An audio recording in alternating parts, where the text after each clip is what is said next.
Nah, sekarang kita masuk pada halaman 66, task kedua, observe the text, mengobservasi atau memeriksa kembali teks atau bacaan-bacaan yang telah kita pelajari pada task pertama.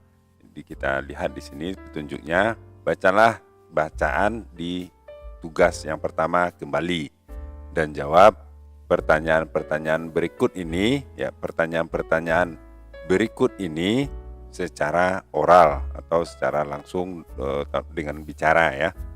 Jadi kalian selain mengobservasi teks juga mempelajari pengucapan kalimat. Nah, kita lihat teks pertama, ini dia. Task kedua, task pertama, teks pertama dan kedua. Ini dia teksnya, kita pelajari kembali. Bagi kalian yang belum tahu, silakan lihat di halaman video saya yang di halaman 64 dan 65. Nah, pertanyaan pertama, apakah kamu tahu reported speech, ya, tulisan apa atau laporan, ya, speech, ya, ucapan apa namanya, semacam laporan, ya, tulisan laporan. Nah, apa itu reported speech? Adalah sebuah deskripsi, ya, jadi menyampaikan kembali apa yang disampaikan oleh seseorang yang telah katakan dengan tidak menggunakan kata-kata yang persis digunakan atau kata-kata yang disampaikan oleh orang tersebut. Jadi kita memberitahu seseorang itu dengan cara kita sendiri, dengan kata-kata kita sendiri, apa yang orang lain katakan. Nah, itu dia. Nah, bagaimana untuk membuat reporter speech ini?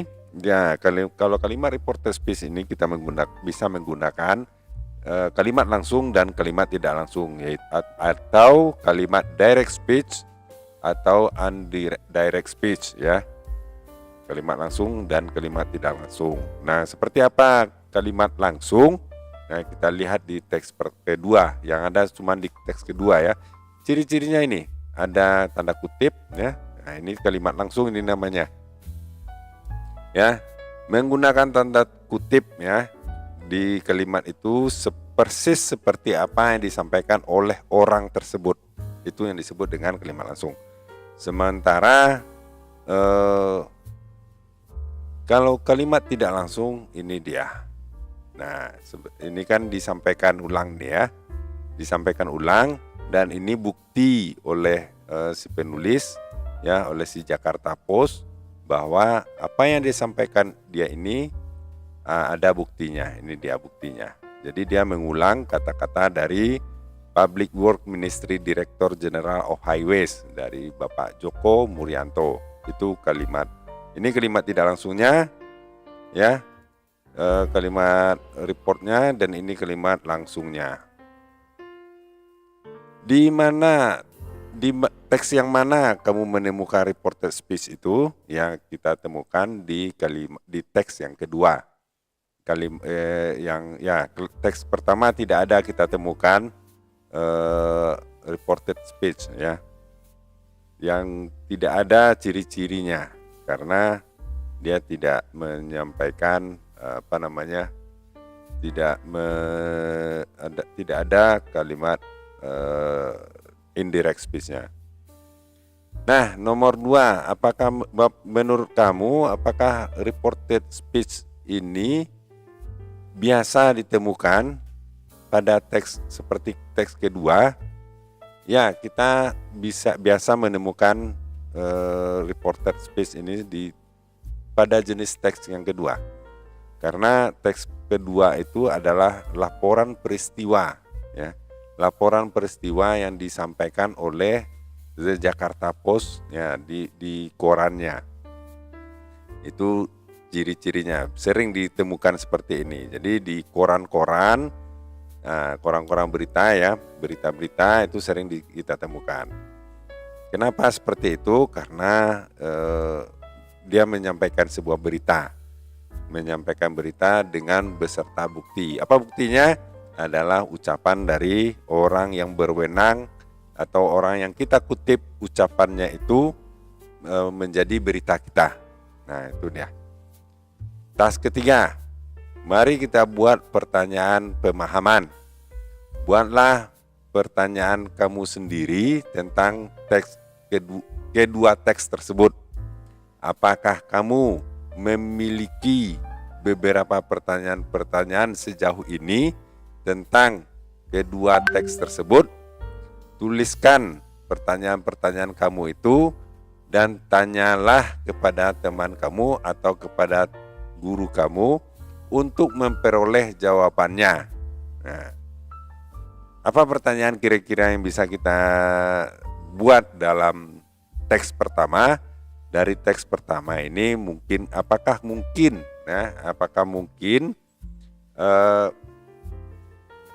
menggunakan suspension bridge ini untuk menghubungkan antara Jakarta atau Pulau Jawa dan Sumatera misalnya.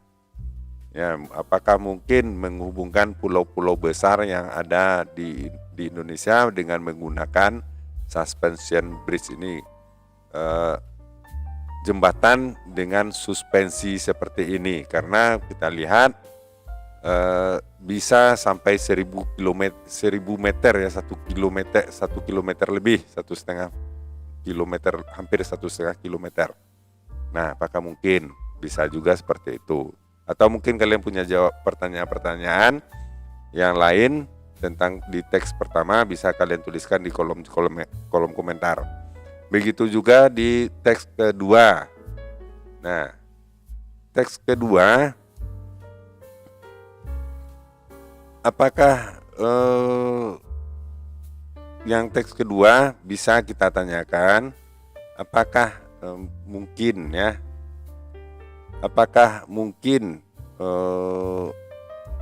kenapa Jakarta itu sangat membutuhkan, atau apakah masih ada lokasi-lokasi lain yang dibutuhkan oleh kota Jakarta untuk membuat jalan tol. Nah, ini kan tentang jalan tol antara Antasari, Depok, dan Bogor. Ya, jalan tol road ya. Nah, apakah ada tempat-tempat lain yang dibutuhkan oleh kota Jakarta untuk pembangunan jalan tol berikutnya? Nah, itu bisa kamu buat jawab pertanyaan seperti itu. Atau mungkin ada pertanyaan-pertanyaan lain, silakan kalian buatkan di kolom komentar biar bertambah ilmu kita bersama-sama. Terus yang keempat, mari kita pikirkan ya, sebelum kamu membaca news item di bawah ini tentang penghuni dari apartemen, bicarakan tentang hal-hal berikut di kelompok yang kecil. Nah, ini dia. Apa-apa saja yang perlu kamu bicarakan. Ini nomor 1. Ini ada 5 pertanyaan yang bisa kamu diskusikan dalam kelompok kecil. Kelompok kecil itu bisa terdiri dari 3 atau 4 orang ya, satu grup. Nah, nomor 1. Apakah kamu ada menemukan apartemen di kota kamu atau di kota kecil ya, tahun ini di kampung atau di kota kamu? Kalau kamu jawab ada, sampaikan.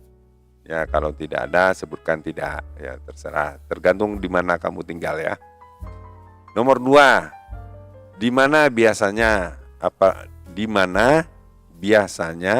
apartemen tersebut ditemukan?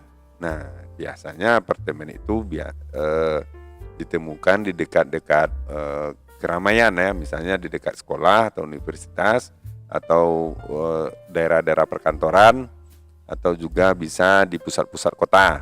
Itu biasanya ditemukan di sana